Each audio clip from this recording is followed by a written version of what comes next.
이사야 34장 1절로 17절입니다. 우리 한 절씩 교독하겠습니다. 열국이여 너희는 나와 들을지어다. 민족들이여 귀를 기울일지어다. 땅과 땅에 충만한 것 세계와 세계에서 나는 모든 것이여 들을지어다. 대저 여호와께서 열방을 향하여 진노하시며 그들의 만군을 향하여 분내사 그들을 진멸하시며 사륙당하게 하셨은즉 그 사륙당한 자는 내던진 바 되며 그 사체의 악취가 솟아오르고 그 피의 산들이 녹을 것이며 하늘의 만상이 사라지고 하늘들이 두루마리 같이 말리되 그 만상의 쇠제나무 포도나무 잎이 마름 같고 무화과나무 잎이 마름 같으리라. 여호와의 칼이 하늘에서 족하게 마셨은즉 보라 이것이 에돔 위에 내리며 진멸하시기로 한 백성 위에 내려 그를 심판할 것이라. 여호와의 칼이 피 곧 어린 양과 염소의 피에 만족하고 기름 곧 순양의 콩팥 기름으로 윤택하니 이는 여호와를 위한 희생이 보스라에 있고 큰 사륙이 에돔 땅에 있음이라. 들소와 송아지와 수소가 함께 도살장에 내려가니 그들의 땅이 피에 취하며 흙이 기름으로 윤택하리라. 이것은 여호와께서 보복하시는 날이요 시온의 송사를 위하여 신원하시는 해라. 에돔의 시내들은 변하여 역청이 되고 그 티끌은 유황이 되고 그 땅은 불붙는 역청이 되며 낮에나 밤에나 꺼지지 아니하고 그 연기가 끊임없이 떠오를 것이며 세세 황무하여 그리로 지날 자가 영영이 없겠고 당야새와 고슴도치가 그 땅을 차지하며 부엉이와 까마귀가 거기에 살 것이라.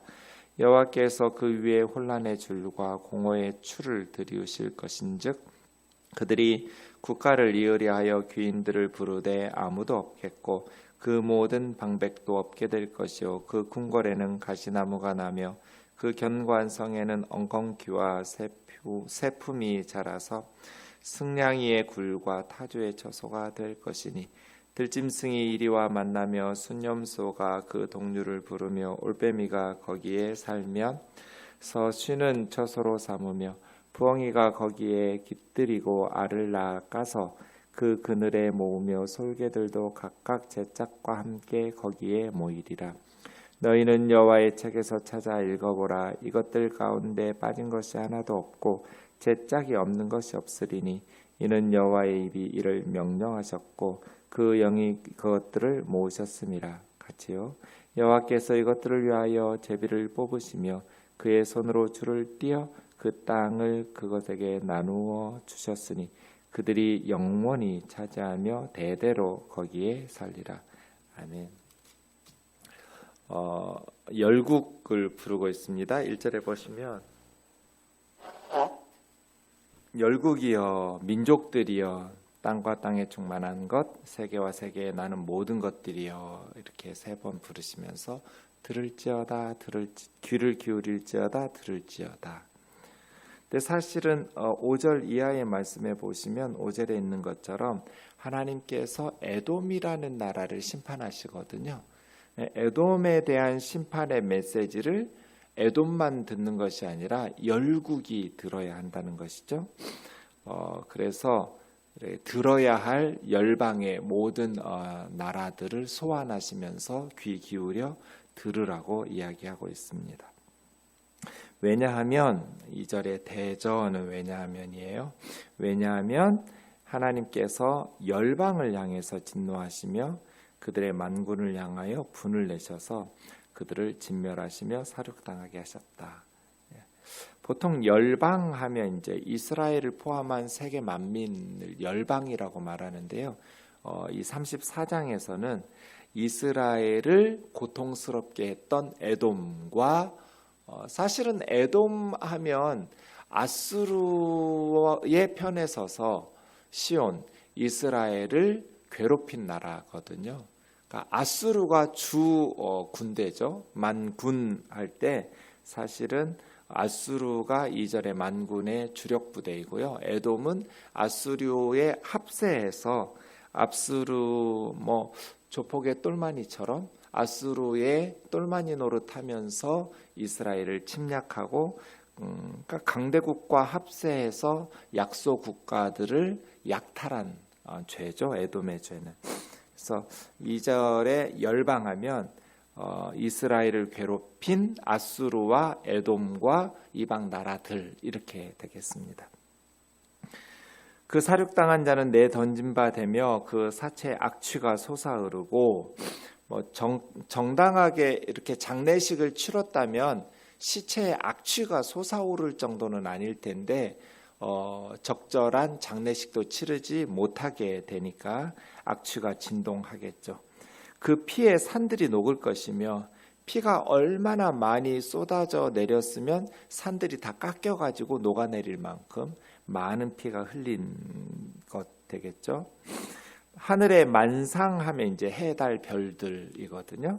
해, 달, 별들이 사라지고 하늘들도 두루마리 같이 말리되 만상의 쇠자나무 포도나무 잎처럼 무화과나무 잎이 마르는 것처럼 그렇게. 그러니까 에돔이나 열방이 신성시하고 신으로 섬겼던 하늘의 만상들, 해, 달, 별들까지 다 무너진다라는 것은 엄청난 충격으로 고대인들에게는 해석되었겠죠. 그러니까 하나님께서 온 열방을 심판하실 것이다. 1절에서 4절까지는 그래서 열국을 소환하면서 하나님의 메시지를 들으라고 경고하고 있습니다. 여호와의 칼이 하늘에서 족하게 마셨은즉, 그러니까 하늘에서 이미 땅의 일들이 진행된 거죠. 하늘에서 이미 열방의 심판이 그냥 확정되고 진행된 거예요. 그러면 이제 땅에서 하늘에서 결정된 것이 실행될 일만 남았겠죠.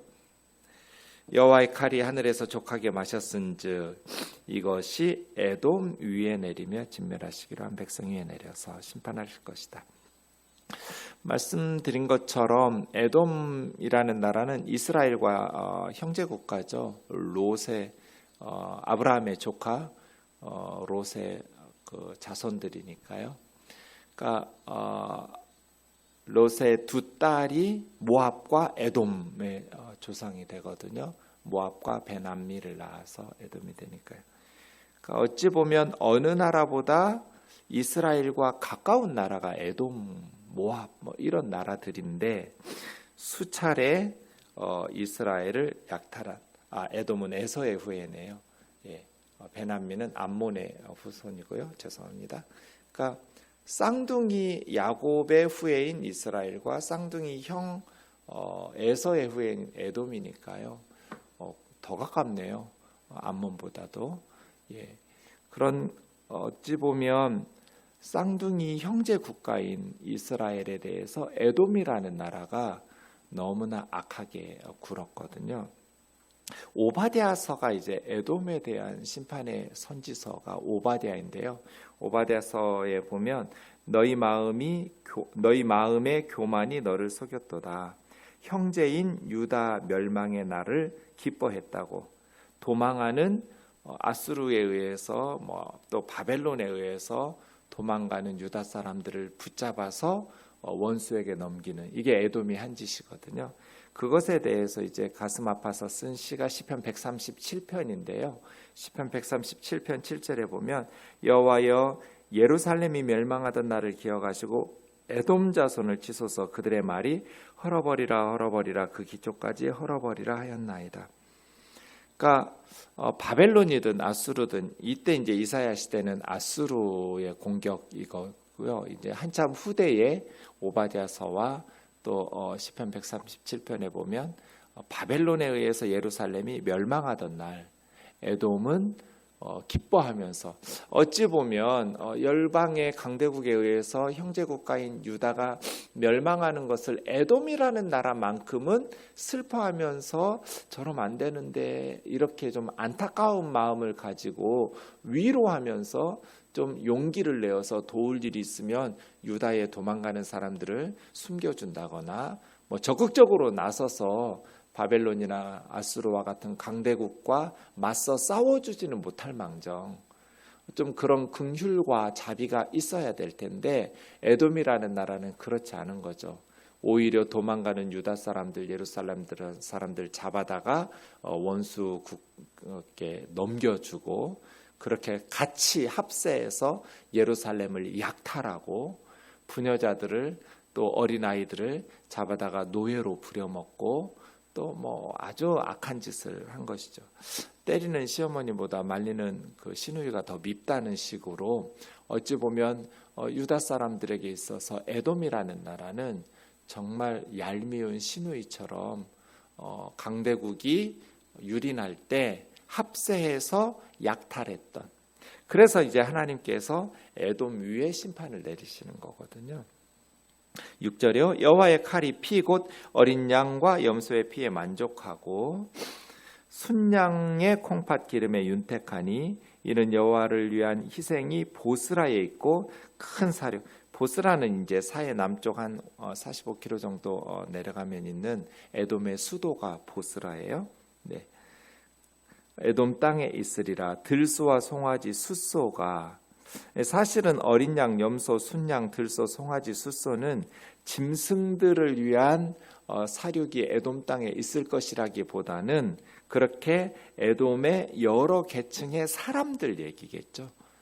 그것을 하나님 앞에 제물로 바쳐서 드리는 제사처럼, 사실은 에돔이 이스라엘을 제물로 삼아서 괴롭혔었는데 이제 역전된 거죠. 보스라 땅, 에돔 땅의 지도자들, 들소 뭐 이런 지도자들이고요. 어린 양, 염소 이런 건 작고 천한 백성들을 의미할 거고요. 여러 계층의 에돔 사람들을 상징하는 그러한 짐승들이 다 도살장에 내려가려니 땅이 피에 취하여 흙이 기름으로 윤택하리라. 그러니까 사실은 하나님의 에돔에 대한 심판은 감정적 보복이라기보다는 정의의 실현인 거죠. 에돔의 악에 대한 하나님의 정의로운 심판, 이렇게 보아야 할 것입니다. 그래서예요. 강자의 편에 서서 약자들을 괴롭히지 마라. 이 에돔에 대한 심판의 메시지가 여기 이사야서만 있는 것이 아니라 예레미야 49장에도 있고요. 에스겔 35장에도 있어요. 모두 에돔에 대한 심판의 메시지를 이사야, 예레미야, 에스겔 선지자들이 다 가지고 있어요. 그만큼 하나님께서 강대국과 합세해서 이스라엘과 연약한 백성들을 약탈하고 착취했던 그러한 죄악에 대해서 정의로운 심판을 내리실 것에 대한 확고한 의지를 드러낸다고 말할 수 있습니다. 여러 선지자들이 동시에 에돔의 죄에 대해서는 이거 참 우리 조심해야 돼요. 그래서 강자의 편에 서서 힘없는 사람들을 약탈하지 마라. 참 동양의 미덕이 인의예지라고 하는데요. 어질 인자라는 것이 차마 그렇게 하지 못하는 마음이거든요. 어질다라는 것은 차마 모질게 이렇게 하지 못하는 하나님께서 우리에게 주신 긍휼의 마음들, 이게 이제 고통당하는 사람에 대한 공감 능력에서 나와야 되거든요. 나도 자식을 가진 부모로서 다른 사람이 자식을 잃고 고통받고 피눈물을 흘릴 때 이렇게 함께 아파하는 어진 거거든요. 그래서 모질게 막 아주 냉정하고 악하게 할 수 없는, 에돔 사람들이 부족한 게 이 공감 능력이 없었던 거잖아요. 지금 강대국이 시온을 짓밟고 예루살렘을 짓밟고 있는데, 그렇게 해서 지금 하나님의 심판을, 아수르는 또 바벨론은 유다의 죄에 대한 하나님의 심판의 도구일 뿐이었잖아요. 그런데 옆에서 손뼉 치면서 헐어버리라 그 기초까지 헐어버리라 해가면서 비웃고 조롱하고 함께 강대국 편에 서서 약탈하고, 이게 이제 하나님께서 심판의 이유가 되는 것이죠. 8절, 이것은 여호와의 보복하시는 날이요 시온의 송사, 예루살렘이 원고죠. 하나님의 에돔의 악행을 하나님에게 이렇게 고발하는 원고가 시온이에요. 그래서 하나님께서 들으시고 보복하시고 신원하시는, 신원은 원수를 갚는다는 뜻이에요. 하시는 해라. 그래서 소돔의 시내들이 역청이 되고 유황이 되고 불붙는 역청, 마치 소돔과 고모라의 유황불로 심판받은 것처럼 에돔이 회복 불가능한 소돔 고모라처럼 하나님의 심판을 받을 것이다. 낮이나 밤이나 꺼지지 아니하고, 이건 지옥이죠. 밤낮 꺼지지 아니하는 불이, 유황불이 에돔을 덮칠 것이고, 연기가 끊임없이 떠오를 것이며 세세 황무하고, 그러니까 일시적으로 심판이 아니라 영원히 황무하고 그리로 지나갈 자가 영원히 없겠고, 당아새와 고슴도치, 보통 이제 이 새들은 사람이 살지 않는 황폐한 곳에 사는 야생 동물이거든요. 그 땅을 차지하며 부엉이와 까마귀가 거기 살 것이다. 여호와께서 그 위로 혼란의 줄, 공허의 추. 줄이나 추는 건설업자들이 이렇게 건축과 관련해서 하는 게 줄과 추잖아요. 그런데 혼란, 이게 토후고요. 공허는 보후. 창세기 1장 1절에 땅이 혼돈하고 공허하며 할 때 이게 토후와 보후거든요. 여기 혼란과 공허라고 했어요. 마치 천지 창조하실 때 아직 아무것도 하나님께서 만들지 않은 지구처럼 혼돈하고 공허한 그런 식으로 존재하지 않았던 시점으로 다시 되돌이키시겠다라는 것이죠. 그래서 하나님께서 허물어 버리시는 혼란과 공허로 들이울 것인즉 영원히 파괴하실 것이라는 거예요. 그들이 국가를 이으려 하여 다시 국가를 재건할 목적으로 귀인들을 부르되 아무도 없고, 인적 자원, 리더가 될 만한 청년이나 세대들이 아무도 없는 거예요. 모든 방백도 없게 될 것이요. 보스라에 있던 에돔의 궁궐은 가시나무가 나고 성에는 엉겅퀴 세품, 이 세품이라는 억새의 줄임말이에요. 억새의 하얀 꽃을 세품이라고 불러요. 억새풀 같은 게 자라나서 승냥이의 굴과 타조의 처소가 될 것이니, 얘들도 다 야생동물이죠. 들짐승과 이리가 만나며 순념수와 그 동류를 부르며, 올빼미가 이제 사람들이 없으니까 동물들이 신나게 즐겁게 불러서 함께 모여 사는 야생 동물들의 서식지가 될 것이다. 부엉이가 거기 깃들고 알을 까놔서 그늘에 모으며 솔개들이 각각 제 짝과 함께 거기, 그러니까 왕이 살던 궁궐에 야생 동물들, 짐승들의 거처가 되는 것이죠. 너희는 여호와의 책에서 찾아, 16절은 많이 여러분 들어본 말씀이죠. 여호와의 책에서 찾아 읽어보라. 그것들 가운데 빠진 것이 하나도 없고 제 짝이 없는 것이 없으리니 이는 여호와의 입이 이를 명령하셨고 그 영이 이것들을 모으셨음이니라. 근데 이 말은 그냥 문맥에서 떼어내가지고 아무렇게나 써먹으면 안 돼요. 문맥은 뭐예요?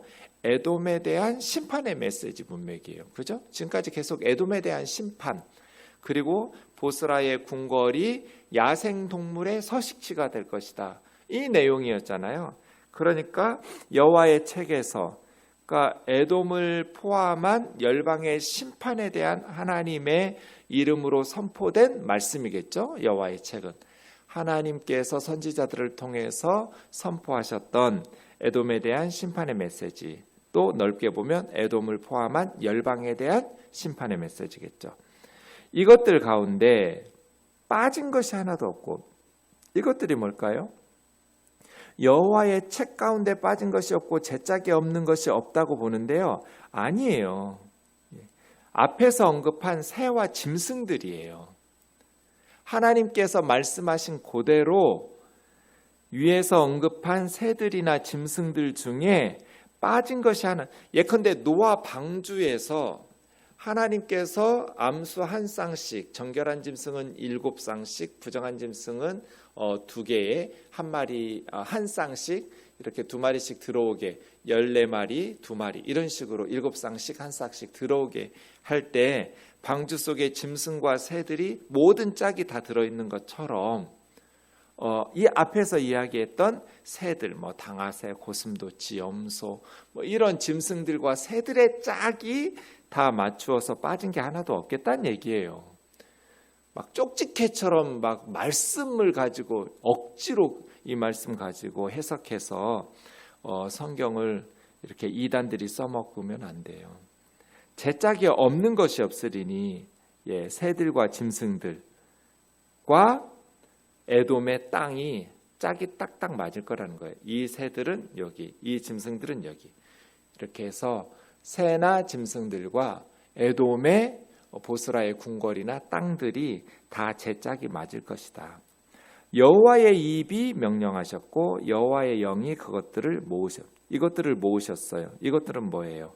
말씀을 모은 게 아니라 야생 동물들을 모으신 거예요. 새와 짐승들을 하나님이 명령하시고 모으셨기 때문에 에돔은 야생 동물의 서식지가 될 거다. 문맥상 그런 뜻이지 다른 말씀이 아니에요. 여호와께서 이것들을 새들과 짐승들이에요. 새와 짐승들을 위하여 그렇게 보지 않으면 위에 있는 말씀들을 위하여 제비를 뽑으시며 손으로 줄을 띄어 땅을 그것들에게 나는 말씀들에게 땅을 주고 말이 안 되죠. 그래서 이것들 다 짐승들 지금 새들 얘기예요. 야생 서식지로 삼는 야생 동물들. 새와 짐승들을 위하여 제비를 뽑아서 이스라엘 12지파에게 제비 뽑아서 기업을 분배하시듯이 에돔의 기업을 뽑아서 새와 짐승들을 나눠줄 것이고 그 손으로 줄을 띄어서 길이를 측량하는 게 줄이죠. 그 땅을 그것들에게 새와 짐승들에게 나눠주셨으니 그들이 영원히 차지하며 짐승들 차지가 되고 새들의 차지가 될 거라는 거예요. 대대로 거기에. 그래서 에돔은 다시는 세워지지 못할 것이다. 영원히 에돔 사람들이 살던 궁궐과 영토에는 새들과 짐승들이 거주하게 될 것이다. 그래서요, 우리는 역사를 통해서 교훈을 삼아야 돼요. 역사를 잊어버린 민족은 희망이 없다고 말하는 거예요. 왜냐하면 똑같은 어리석음을 반복할 테니까. 특별히 최근의 역사를 왜냐하면 우리가 이해되려면 최근 우리가 어떻게 살아왔는지 지금 한국의 모습을 이해하려면 최근에 구한말에 일제강점기에 어떤 일들이 있었는지 근데 우리는 역사 시간 되면 고조선 삼국시대 정도 하고 끝나는 것 같아요. 그 뒤로 근현대사를 잘 몰라요. 그러니까 지금 한국의 모순들이 해결이 안 돼요. 똑같은 일들을 반복하죠. 그런 면에 있어서 독일 사람들에게 좀 배울 필요가 있죠. 독일은 1, 2차 세계대전의 전범국가예요. 정말 악한 인간들이죠. 히틀러가 그런 악한 짓을 할 수 있었던 것은 독일 국민들이 그렇게 동참하고 함께했기 때문이죠. 그런데 지금 독일은 어때요? 엄청나죠. 아예 제가 독일에 갔을 때 진짜 많이 베를린에서 봤던 것들이 그냥 다리 위에도 있고요. 집 앞에 그냥 앞에 보도블럭처럼 수도 없이 많이 봤어요. 여기 집에서 누가 살았는데 히틀러 시대 나치에 의해서 아우슈비츠에 가서 죽임 당했다. 그러니까 독일 사람들은 그냥 아침에 눈 뜨고 학교 갈 때, 출근할 때, 그냥 버스 탈 때, 거리를 걸어갈 때 늘 자기 조상들이 지었던 죄를 인식하면서 인식하지 않을래야 시선을 피할 수가 없어요. 너무 많아서. 아이들에게 가르치는 거죠. 다시는 이런 죄를 인류 역사에 우리 독일인들이 반복하면 안 된다. 교육이죠. 역사죠. 근데 우리는 역사 교육을 너무 안 시켜요. 그리고 역사를 부정해요. 막 미화시켜요. 그러니 현대의 문제들이 해결이 안 되고 역사의식이 없으니까 특히 기독교 역사의식이 없어요. 역사 교육을 안 시켜요. 한국 교회는 거의 전무하다고 보시면 돼요. 그러다 보니 도태되기가 너무나 쉬워요. 저는 이게 너무 두려워요. 말씀을 통해서 그리고 하나님께서 역사 가운데 일하셨던 그 하나님의 음성을 들어야 되거든요. 그래야 어리석은 죄악을 반복하지 않을 수 있어요. 말씀드렸지만 힘 있는 사람의 편에 서서 연약한 사람들의 고통에 대해서 무감각하고 무정하고 어진 마음, 하나님께서 주신 그 선한 마음들을 잃어버릴 때, 예수님께서 우리에게 주신 그 긍휼과 자비의 마음들을 잃어버리게 될 때 에돔의 죄를 반복할 수밖에 없거든요. 그런 의미에서 교회에서 말하는 그런 표현들이 가끔 좀 섬찟할 때가 있어요. 하나님의 형상으로 지음받은 하나님의 백성들이 아무리 잘못된 죄를 짓고 이렇게 하나님의 심판을 받는다 할지라도, 뭐 그게 하나님 심판인지 아닌지 지금 사건마다 우리가 판단할 수는 없지만, 그렇게 말을 함부로 하고 이런 공감 능력이 없는, 코로나 때문에 지금 얼마나 많은 사람들이 생계가 위협을 당하고 생명을 잃어가고 있는데, 너무나도 냉정하게 무엇을 위해서 하나님께서 이렇게 했고, 하나님께서 우리 한국 정신 차리라고 세월호 사건 일으켰다, 어떻게 목사들이 이런 설교를 해요? 한국을 사랑하셔서 세월호 사건을 일으켰다니. 사람들이 죽어가고 있는데, 피눈물을 쏟아가고 있는데, 어쩌면 주의 종이라는 사람들이 우리를 위해서 코로나를 일으키시고 이런 식의 말들을 할 수가 있어요. 지금 얼마나 비참하게 고통 가운데 있는데. 그래서예요. 고통받는 자들에 대한 공감 능력을 상실한 기독교는 하나님의 심판을 받을 것이다. 그래서 누구보다도 그리스도인들은, 초대교회에 그렇다는 거 여러분 많이 들으셨잖아요. 역병이 돌았어요, 로마 제국에. 이교도들은 다 달아났어요, 살려고. 그 시체 처리하고 환자들 돌본 게 기독교예요. 초대교회 성도들이에요. 그러다가 많이 생명을 잃었어요. 부활신앙이라는 건 이런 거죠. 천국의 확신이라는 건 이런 거죠. 그 뒤로 로마 제국을 뒤집어 엎잖아요, 기독교가. 역병 후에.